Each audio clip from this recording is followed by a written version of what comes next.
It's peach season at Davison Orchards and in the Okanagan Valley, and so it's time to can peaches. I thought I'd share with you how I can peaches. There's lots of different ways, but I've been doing it now for over 40 years, and peaches is one of those crops that I just can't do without in the wintertime. There's lots of varieties of peaches, and I have Red Haven here today, which is my favorite to can. It's not officially a freestone peach, but as long as it's ripe, it should come away from the stone no problem, and the flavor for Red Havens are outstanding. Glow Haven is also a nice peach to can, and it is a true freestone. So the trick with canning is you've got to plan ahead. There's just no two ways about it. You have to think about when you want to can your peaches and then buy them ahead of time.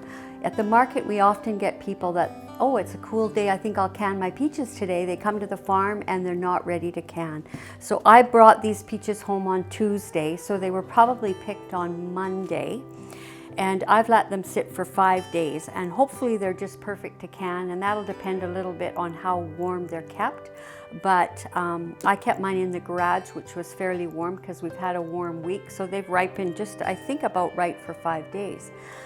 The other thing that I always do is when I get home, I separate the peaches so that they're only one layer deep, which is why I have them on a tray and in shallow boxes, because as the peaches ripen, they get soft, and if they're sitting on 2 or 3 deep, they would bruise the bottom layer. So remember that, think ahead. At least 5 days, even 7 days would probably work. And then when you do get home, spread your peaches out so that there's one layer. So the next important thing when you're canning is to think ahead about all the steps that you need to do and prepare them and lay them out just to make it less stressful while you're canning. So I've got my water here, which I'll eventually put my jarred canners in. I've also got my water for blanching. And then I've also got a syrup mix here, which is 1 cup of sugar to 3 cups of water. And we'll fill the jars with that. The other thing that your 2 gadgets that are really handy is a jar lifter that'll help lift the jars out of the boiling water. And then this is a magnetic wand, which will help take the lids out of the pot once you've sterilized them. Now I've pre-washed all my jars. I've got 2 20-pound boxes, so about 40 pounds of peaches, and the rule of thumb is 2 pounds of fresh fruit per 1 quart of peaches. So with 40 pounds, I should get around 20 quarts. I'm hoping to get 21 because my canner holds 7 quarts, so that would be 3 full canner loads of peaches. So I pre-wash all of my jars in hot soapy water and then rinse them well. Put them upside down to dry, and then I'm ready to fill them up. Some hot water in it, and it's 1 cup of sugar to 3 cups of water. And I'll make a large pot of syrup ahead of time just so that I don't have to bother with it when I'm in the middle of my peeling and blanching. So I'm just dipping this in because the sugar stuck to it a little bit, just to clean it off. So now my water is boiling. I've had it on for a few minutes. So I'm going to bring my peaches and get ready to blanch them. I use a colander and I fill about 2 or 3 up. Submerge them in the water. Just let them sit there for not even a minute.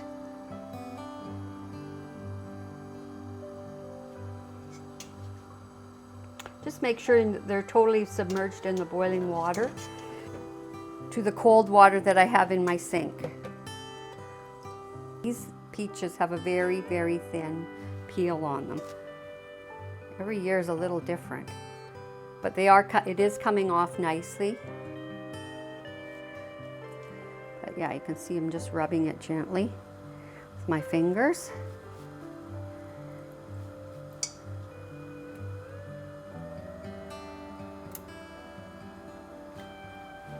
When you're canning peaches, you can do halves or slices, but if you do slices, you fit more in the jar, and they're easier to put in too. So if I find a bruise spot on my peach, I'll cut that off. So this is coming away from the stone very nicely, and when I put my knife in, I just give it a little bit of a twist.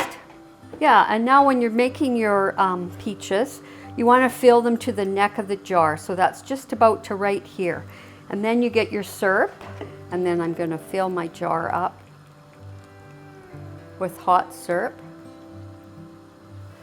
to the neck of the jar, just like that. My water was boiling. I'm going to take the lid off and let them sit here beside my jars until I'm ready to put them on top. So the thing about boiling them is it does sterilize them, and then it softens the rubber a bit so that it takes a tighter vacuum. Just turned on my canner to preheat the water. Most of you will probably have a rack similar to this that you would place inside your canner, like so, and then pop the jars in, and then once they're on, settle it in. I have a different type of a rack, which I prefer. And the reason I like this is it doesn't have the separation parts for the jars. So if I'm doing pints, I can squeeze in an extra jar. And I just use my tongs to lift it out rather than lift the whole rack. So this is the kind of rack that I prefer. And the main thing is just to lift it high off of direct heat.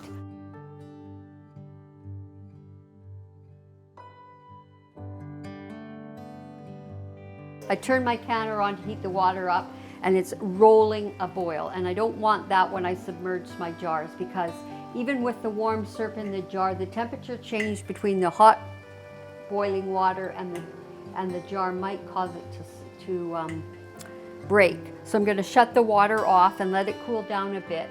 And I'm even going to add a pitcher full of cold water to it just to bring the temperature down before I submerge my jars. Filling up my jars with this syrup, light syrup, 3 cups of water to 1 cup of sugar to the neck of the jar. I always use paper towel to do this because I want to make sure that it's clean, and if I use a dish rag it may not be 100% clean. So I get a piece of paper towel and I wipe the edge and the neck of the jar. You don't have to wipe the inside, just the top and the sides. Tighten it.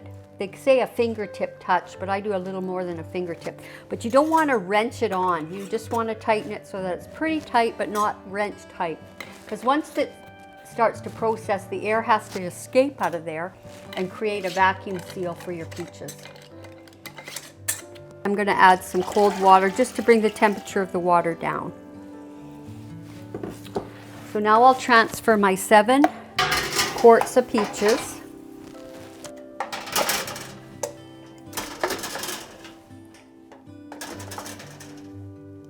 I've got my jar submerged. Sometimes I have it a little less than that, but you don't want it any less than the neck of the jar. So some are between the neck of the jar and just covering it.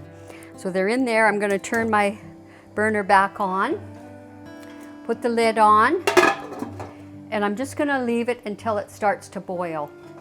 And when I look and it starts to boil, then I'm going to time it for 15 minutes. But you don't begin the timer until it starts to boil. So it needs to boil for 15 minutes, and once it's boiling well, you can turn the heat down a bit, but you want to maintain that boil for the full 15 minutes. I'm ready to take out my last batch of peaches. So it was boiling for 15 minutes. So again, I waited till it came to a full boil, and then I timed it for 15 minutes. So I've got my jars all ready now to cool, and I won't move them until tomorrow morning. It's always best to leave your canning sit on the counter overnight.